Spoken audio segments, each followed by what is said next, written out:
अस्सलाम वालेकुम students. Welcome to fourth lecture of digital logic design practicals CS302P। आज के इस लेक्चर में हम स्टडी करेंगे डिमॉर्गन लॉ की थ्योरी को और उसको इम्प्लीमेंट करेंगे इलेक्ट्रॉनिक वर्कबेंच के अंदर। और इसके साथ हम ये भी देखेंगे कि बुलियन लॉजिक इक्वेशंस को हम डिमॉर्गन लॉ को यूज़ करते हुए किस तरीके से सिंप्लीफाई कर सकते हैं। तो शुरू में इसकी थोड़ी सी थ्योरी लिखी हुई है। डिमॉर्गन एक ब्रिटिश मैथमेटिशियन था और उसने ये लॉ बनाए थे।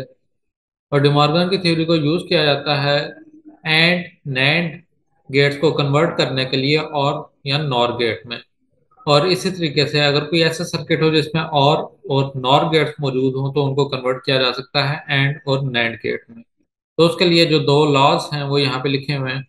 ए plus B is equal to A complement dot B complement और होल का कॉम्प्लीमेंट। और इसी तरीके से A dot B is equal to A complement plus B complement whole complement. तो इन लॉज को यूज करते हुए हम बुलियन अलजेब्रा में काफी ज्यादा सिंप्लीफिकेशन कर सकते हैं। उसके बाद बुलियन अलजेब्रा की कुछ बेसिक्स बताई गई हैं। कोई भी वेरिएबल हो तो उसकी दो ही वैल्यूज हो सकती हैं, या तो वो जीरो होगा या वो वन होगा। तो अगर कोई वेरिएबल जीरो है और उसका उसी के साथ डॉट ऑपरेशन हो रहा है तो आंसर जीरो ही आएगा। इसी तरीके से कोई वेरिएबल वन है और उसका उसके साथ और ऑपरेशन हो रहा है तो आंसर वन ही आएगा। जीरो प्लस जीरो मतलब जीरो और जीरो का और ऑपरेशन हो तो आंसर जीरो आएगा। इस तरीके से वन और वन का डॉट ऑपरेशन हो आंसर वन आएगा। वन डॉट जीरो या जीरो डॉट वन इसका आंसर जीरो होगा। और वन प्लस जीरो या फिर जीरो प्लस वन इसका आंसर वन आएगा। उसके बाद कुछ बुलियन लॉज दिए हुए हैं। जिस तरीके से मैथ के अंदर लॉज होते हैं सेम उस तरीके से बुलियन अलजेब्रा के अंदर भी लॉज हैं। फर्स्ट है कम्यूटेटिव लॉ, जिसमें है A plus B is equal to B plus A या A dot B is equal to B dot A. Simple सा एक लॉ है जो कि मैथ के अंदर काफी ज्यादा यूज होता है। सेकंड है एसोसिएटिव लॉ। हम पहले ए और बी का प्लस ऑपरेशन परफॉर्म करें उसके बाद सी का ऑपरेशन परफॉर्म करें तो ये आंसर इक्वल होगा। अगर हम पहले बी और सी का प्लस ऑपरेशन परफॉर्म कर दें और जो इनका आंसर है उसका हम ए के साथ प्लस ऑपरेशन परफॉर्म कर दें। और इसी तरीके से मल्टीप्लिकेशन के अंदर भी ये होगा कि ए और बी का डॉट ऑपरेशन हम परफॉर्म करें उसके बाद इसका जो आंसर आ रहा है उसका डॉट ऑपरेशन हम सी से परफॉर्म करें, या फिर पहले हम बी और सी का डॉट ऑपरेशन परफॉर्म कर लें और उसका जो आंसर आएगा उसका डॉट ऑपरेशन हम ए के साथ परफॉर्म करें, आंसर सेम ही होगा। उसके बाद डिस्ट्रीब्यूटिव लॉ है। ये भी सेम इस तरीके से मैथ के अंदर होता है। A into B plus C is equal to A dot B plus A dot C. और इस तरीके से A plus B dot C is equal to A plus B dot A plus C. फिर identity law, A plus A is equal to A होगा और इसी तरीके से A dot A is equal to A होगा। उसके बाद next law है A dot B plus A B bar is equal to A होता है। और A plus B into A plus B bar is equal to A होता है। Next है फिर A plus A dot B is equal to A है और इस तरीके से A dot A plus B is equal to A. Next law है zero plus A is equal to A और इस तरीके से zero dot A is equal to zero. मतलब जीरो के साथ कोई भी वेरिएबल हम मल्टीप्लाई करें आंसर जीरो ही आएगा। और इस तरीके से जीरो में हम कोई चीज ऐड करते हैं तो जो नंबर हमने ऐड किया है इस केस के अंदर ये चूंकि बुलियन अलजेब्रा है तो ए वेरिएबल हम यूज कर रहे हैं इसकी वैल्यू वन या जीरो होगी तो सेम वही आंसर हो जाएगा जो कि ए की वैल्यू होगी। नेक्स्ट है one plus A is equal to one, क्योंकि जो हम ए ऐड कर रहे हैं इसकी वैल्यू या तो जीरो हो सकती है या वन हो सकती है। तो वन में अगर वन ऐड किया जाए तब भी आंसर वन ही आएगा। और इस तरीके से अगर वन में जीरो ऐड किया जाए तब भी आंसर वन ही आएगा। और अगर वन को हम ए से मल्टीप्लाई करें तो आंसर ए आएगा। इस केस में भी आप ये कंसिडर कर सकते हैं कि ए की वैल्यू या तो वन हो सकती है या फिर जीरो हो सकती है। तो अगर वन को जीरो से मल्टीप्लाई किया जाएगा तो आंसर जीरो आ जाएगा, मतलब जो ए की वैल्यू होगी। इसी तरीके से अगर वन को वन के साथ मल्टीप्लाई किया जाएगा तो आंसर वन आ जाएगा जो कि ए की वैल्यू होगी। नेक्स्ट है A complement plus A is equal to one. यहाँ पे भी आप इसकी दोनों वैल्यूज कंसिडर कर सकते हैं। अगर ए की वैल्यू वन होगी तो ए बार की वैल्यू जीरो होगी तो one plus zero is equal to one आ जाएगा। और अगर इसी तरीके से ए की वैल्यू जीरो होगी तो ए बार की वैल्यू वन होगी तो ए बार की वजह से इसका आंसर वन आ जाएगा। नेक्स्ट है A bar multiply by A is equal to zero. तो इसके अंदर आप वैल्यूज पुट करके चेक कर सकते हैं। नेक्स्ट है फिर A plus A bar dot B is equal to A plus B. और A into A bar plus B is equal to A B. उसके बाद डिमॉर्गन थ्योरम लिखा हुआ है यहाँ पे, A plus B whole complement is equal to A complement dot B complement. मतलब अगर कंप्लीट के ऊपर कॉम्प्लीमेंट हो तो कॉम्प्लीमेंट ब्रेक हो जाता है, और दरमियान में अगर प्लस ऑपरेशन है तो ये चेंज होकर डॉट ऑपरेशन हो जाएगा।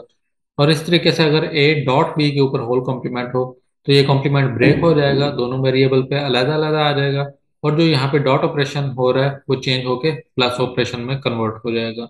इसके बाद यहाँ पे एक एग्जांपल दी हुई है, सिंप्लीफाइंग बुलियन लॉजिक फंक्शन। यहाँ पे एक सर्किट दिया हुआ है, तो इसके अंदर पहले सर्किट को एनालाइज किया जाएगा, मतलब इसकी आउटपुट क्या आ रही है, और उसके बाद उस आउटपुट को सिंप्लीफाई किया जाएगा। तो एनालाइज करने के लिए आप यहाँ पे देख सकते हैं जो डिफरेंट गेट्स हैं उनके सामने हम उनके आउटपुट लिखेंगे। फॉर एग्जांपल इस जगह पे एक एंड गेट है सबसे पहले, तो यहाँ पे जो आउटपुट आएगी वो होगी बी डॉट सी। उसके नीचे एक नॉट गेट है, तो इस जगह पे हमारे पास बी बार आ जाएगा। ये जो बी बार है वो अप्लाई हो रहा है नेक्स्ट नैंड गेट पे, और जो इसकी दूसरी इनपुट है वो है ए। तो नैंड गेट के बाद हमारे पास आंसर आएगा ए डॉट बी बार। तो एंड गेट के बाद आंसर आएगा ए डॉट बी बार, लेकिन उसके आगे एक बबल लगा हुआ है, मतलब ये नैंड गेट है, तो इसका आंसर हो जाएगा ए डॉट बी बार और कंप्लीट के ऊपर बार। और इस तरीके से इस ऊपर वाले नॉर गेट को अगर हम देखें तो नॉर गेट में ये जो बबल है इससे पहले हमारे पास आउटपुट आ रही होगी ए प्लस बी सी, मतलब ये इसकी सेकंड इनपुट है वो बी सी है, और जो फर्स्ट है वो है ए। उसके बाद ये बबल है, तो इसके बाद ए प्लस बी सी कंप्लीट के ऊपर कॉम्प्लीमेंट आ जाएगा। यहाँ पे फिर इन दोनों का और ऑपरेशन होगा, और उसके बाद बबल है तो इस जगह पे नॉर ऑपरेशन हो जाएगा। तो और ऑपरेशन होने के बाद हमारे पास ये वाला आंसर आएगा ए प्लस बी सी कंप्लीट के ऊपर बार, मतलब ये जो ऊपर वाली इनपुट इसे मिल रही है, और उसके बाद प्लस का sign A dot B bar और कंप्लीट के ऊपर बार जो कि सेकंड इनपुट इसे मिल रही है। तो ये और क्या आउटपुट होगी, उसके बाद जो बबल लगा हुआ है उसकी वजह से इस कंप्लीट के ऊपर कॉम्प्लीमेंट आ जाएगा। तो सर्किट को एनालाइज करने के बाद जो फाइनल एक्सप्रेशन हमारे पास आया है वो ये वाला एक्सप्रेशन आया है। अब इस एक्सप्रेशन को सिंप्लीफाई किया जाएगा, तो उसके लिए डिमॉर्गन के लॉज यूज किए जाएंगे। यहाँ पे आप देख सकते हैं, तो अगर कंप्लीट एक्सप्रेशन के ऊपर बार हो तो ये बार ब्रेक हो जाएगी, दोनों हिस्सों पे अलग अलग आ जाएगी, और जो इस जगह पे प्लस ऑपरेशन हो रहा है ये डॉट ऑपरेशन में कन्वर्ट हो जाएगा। तो अब जो ये फर्स्ट पोर्शन है इसके ऊपर डबल बार है ये रिमूव हो जाएगी। इस तरीके से जो सेकंड पोर्शन है इसकी ये जो डबल बार है ये रिमूव हो जाएगी, तो हमारे पास जो एक्सप्रेशन बचेगा वो होगा A plus B C into A dot B bar. अब नेक्स्ट काम ये होगा कि इस ए को इस ए बी बार से मल्टीप्लाई किया जाएगा, और फिर उसके बाद बी सी को ए बी बार से मल्टीप्लाई किया जाएगा, तो यहाँ पे आंसर आ जाएगा A dot B bar plus B C dot A B bar. तो इस जगह पे अगर ए डॉट ए करें तो इसका आंसर ए ही होता है, थोड़ी देर पहले हमने अभी देखा है। तो ये जो दो ए हैं ये सिंगल ए में कन्वर्ट हो जाएंगे, और इस जगह पे अगर आप देखें तो एक वेरिएबल हमारे पास बी आ रहा है और दूसरा बी बार आ रहा है। तो अगर बी डॉट बी बार किया जाए तो आंसर जीरो आ जाता है। तो जीरो को अगर ए के साथ मल्टीप्लाई करें या उसके साथ सी के साथ मल्टीप्लाई करें तो आंसर जीरो ही रहेगा। तो यहाँ पे आप देख सकते हैं A B bar plus zero, और अगर जीरो को किसी भी वेरिएबल के साथ ऐड किया जाए तो जो वेरिएबल होता है वही आंसर में आ जाता है। तो ए बी बार इसका आंसर आ गया है। और अगर इस आंसर को देख के हम लॉजिक सर्किट डिजाइन करें तो हमारे पास ये एक सिंप्लीफाइड सर्किट आ जाएगा। तो जो थोड़ी देर पहले हमने सर्किट देखा था उसे डिमॉर्गन लॉ के थ्रू हमने एक सिंप्लीफाइड सर्किट में कन्वर्ट कर दिया है। तो उसके बहुत से फायदे होते हैं, जो ये सिंप्लीफाइड सर्किट होगा ये कम स्पेस लेगा, और कम स्पेस के अंदर सेम आउटपुट इसकी होगी जो कि इससे पहले सर्किट हमने देखा था उसकी थी। उसके बाद यहाँ पे एक लैब टास्क दिया हुआ है, इस सर्किट को हमने बिल्ड करना है और उसके बाद इसका हमने ट्रुथ टेबल फाइंड करना है।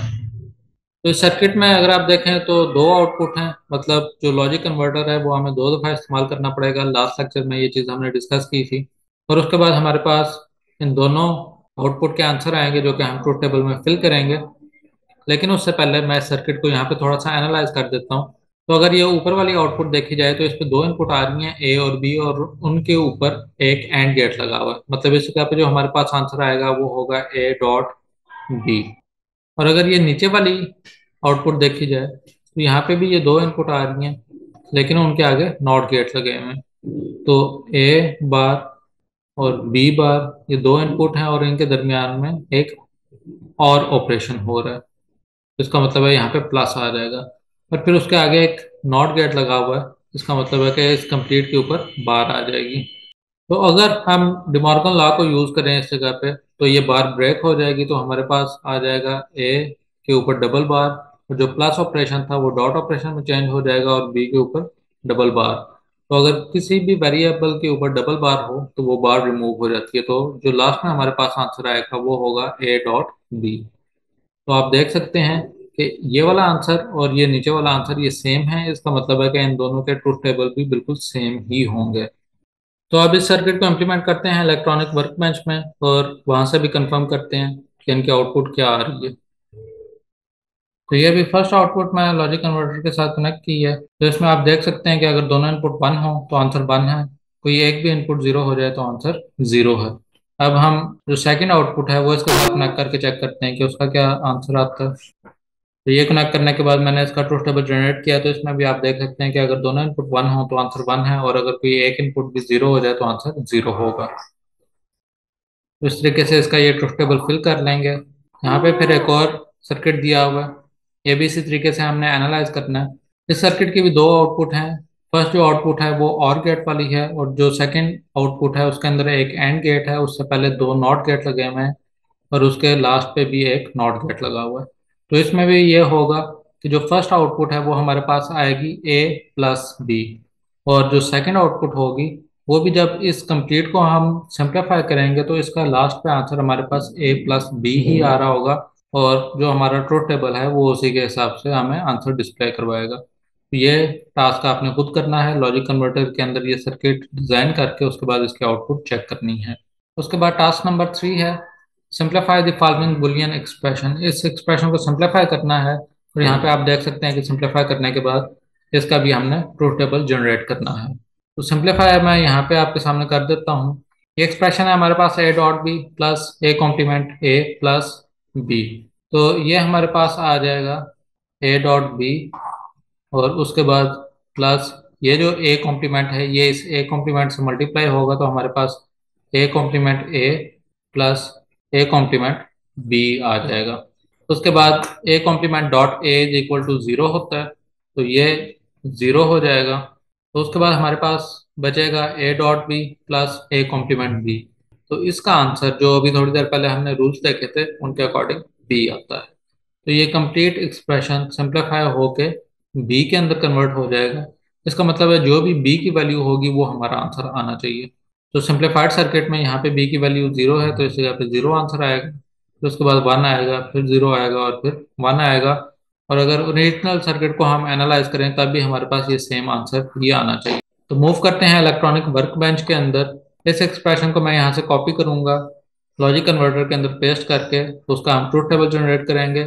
उसके बाद इसको हम सिंप्लीफाई करके दोबारा से इसका ट्रूथ टेबल जनरेट करेंगे। तो यहाँ पे इस एक्सप्रेशन को अब मैं पेस्ट करूंगा, और इसके अंदर थोड़ी सी मैं चेंजिंग कर रहा हूँ। जो एक्स्ट्रा स्पेसेस हैं उनको रिमूव कर रहा हूँ यहाँ से। तो अब इस एक्सप्रेशन के रिलेटेड हम ट्रूथ टेबल जनरेट करेंगे। तो उसके लिए ये फोर्थ वाला ऑप्शन है कि अगर कोई एक्सप्रेशन हमारे पास मौजूद हो तो उसका ट्रूथ टेबल जनरेट किया जाए। तो आप यहाँ पे देख सकते हैं इसका ट्रूथ टेबल आ गया है। अगर दोनों वेरिएबल जीरो हो तो आंसर जीरो होता है, अगर बी की वैल्यू वन हो तो आंसर वन आता है। इस तरीके से नेक्स्ट अगर ए वन हो बी जीरो हो तो आंसर जीरो आता है, और अगर दोनों वन हो जाए तो आंसर वन आता है। ये वही चीज़ है जो अभी थोड़ी देर पहले मैंने आपको ट्रूथ टेबल में दिखाई है। अब नेक्स्ट चीज़ ये है कि इस एक्सप्रेशन को हमने सिंप्लीफाई करना है। तो सिंप्लीफाई करने का तरीका ये है कि ये ऑप्शन नंबर 3 है हमारे पास, कि अगर कोई ट्रूथ टेबल मौजूद हो तो उसका सिंप्लीफाइड एक्सप्रेशन हम इससे जनरेट कर सकते हैं। तो मैं इस पर क्लिक करूंगा तो आप देख सकते हैं कि ये सिंप्लीफाई होके इसका आंसर बी आ गया है। वही चीज़ है जो थोड़ी देर पहले मैंने आपको बताई है। और अगर इसका हम ट्रूथ टेबल जनरेट करें तो आप देखेंगे कि अगर बी की वैल्यू जीरो है तो आंसर जीरो आएगा, और अगर बी की वैल्यू वन है तो आंसर वन आएगा। उसके बाद टास्क नंबर 4 है simplify the following Boolean expression. ये एक्सप्रेशन लिखा हुआ है, इसको हमने सिंप्लीफाई करना है, और फिर उसके बाद इसका हमने ट्रूथ टेबल जनरेट करना है। तो मूव करते हैं इलेक्ट्रॉनिक वर्क बेंच में। वहाँ पे लॉजिक कन्वर्टर के अंदर मैं ये एक्सप्रेशन टाइप करूंगा, और उसके बाद नेक्स्ट प्रोसेसिंग आपको बताता हूँ। तो एक्सप्रेशन लिखने के बाद ये फिफ्थ ऑप्शन है, इस पर जब हम क्लिक करेंगे तो हमारे सामने इसका सर्किट आ जाएगा। उसके बाद अगर इसे सिंप्लीफाई करना है तो सिंप्लीफाई करने के लिए पहले हमें ट्रूथ टेबल जनरेट करना पड़ेगा, क्योंकि इस जगह पे जो सिंप्लीफाई का ऑप्शन है वो सिर्फ ट्रूथ टेबल के थ्रू ही आ सकता है। तो ट्रूथ टेबल जनरेट करने के बाद आप देख सकते हैं कि जितने भी आंसर हैं वो सब वन आ रहे हैं। तो जब हम इसको सिंप्लीफाई करेंगे तो हमारे पास इसका आंसर वन ही रहेगा। मतलब ए बी सी की वैल्यू मैटर नहीं करती, वो कोई भी वैल्यू हम एंटर करेंगे तो आंसर वन आएगा। तो इस तरीके से हम कोई भी एक्सप्रेशन है उसका सर्किट जनरेट कर सकते हैं और उस एक्सप्रेशन को सिंप्लीफाई भी कर सकते हैं। उसके बाद टास्क नंबर 5 है, इसमें यही बताया हुआ है कि इलेक्ट्रॉनिक वर्क बेंच को यूज करते हुए सिंप्लीफाइड एक्सप्रेशन किस तरीके से फाइंड करना है। तो उसमें इस एग्जांपल को यूज किया हुआ है। तो कोई भी हमारे पास बुलियन एक्सप्रेशन हो उसका पहले हम ट्रूथ टेबल जनरेट करेंगे जैसे अभी हमने किया था, और फिर उस ट्रूथ टेबल का हम सिंप्लीफाइड लॉजिक एक्सप्रेशन फाइंड कर लेंगे, और लास्ट में जो सिंप्लीफाइड लॉजिक एक्सप्रेशन हमने फाइंड किया उसका हम सर्किट भी जनरेट कर सकते हैं। तो यहाँ पे इसके रिलेटेड टास्क नंबर 6 दिया हुआ है। Simplify the Boolean function in electronic work bench using the logic converter. तो ये एक इक्वेशन दी हुई है जिसको हमने सिंप्लीफाई करना है। तो इसको मैं यहाँ से कॉपी करूंगा और लॉजिक कन्वर्टर के अंदर इसको हम सिंप्लीफाई भी करेंगे और फिर इसका सर्किट भी जनरेट करेंगे। तो यहाँ पे जो एक्सप्रेशन था उसको मैंने पेस्ट कर दिया। पेस्ट करने के बाद सबसे पहले मैं इसका सर्किट जनरेट कर रहा हूँ। आप देख सकते हैं कि सर्किट आ गया। उसके बाद हम इसका ट्रूथ टेबल क्रिएट करेंगे और इस ट्रूथ टेबल को देखते हुए हम सिंप्लीफाइड एक्सप्रेशन फाइंड कर लेंगे। और अब मैं मजीद ये कर रहा हूँ कि इस सिंप्लीफाइड एक्सप्रेशन का मैं सर्किट जनरेट करूंगा। तो ये सर्किट आपके सामने आ गया है, इसी के ऊपर पेस्ट हो गया है। इसे मैं यहाँ पे अलग कर लेता हूँ। तो ये जो पहले वाला सर्किट है, ये कंप्लीट सर्किट जो काम कर रहा है, सेम वही आउटपुट इस सिंप्लीफाइड सर्किट की भी होगी। तो इसके साथ हमारा ये लेक्चर एंड होता है। उम्मीद करता हूँ कि आपको ये वीडियो पसंद आई होगी। इस वीडियो को लाइक ज़रूर कर दीजिएगा, और इस चैनल पे अगर आप न्यू हैं तो इस चैनल को सब्सक्राइब कर दें, साथ ही बेल आइकन प्रेस कर दें ताकि आने वाली तमाम वीडियोस की नोटिफिकेशन आपको मिलते रहें। मिलेंगे इंशाल्लाह नेक्स्ट वीडियो में। तब तक अपनी दुआओं में याद रखिएगा। अल्लाह हाफिज़।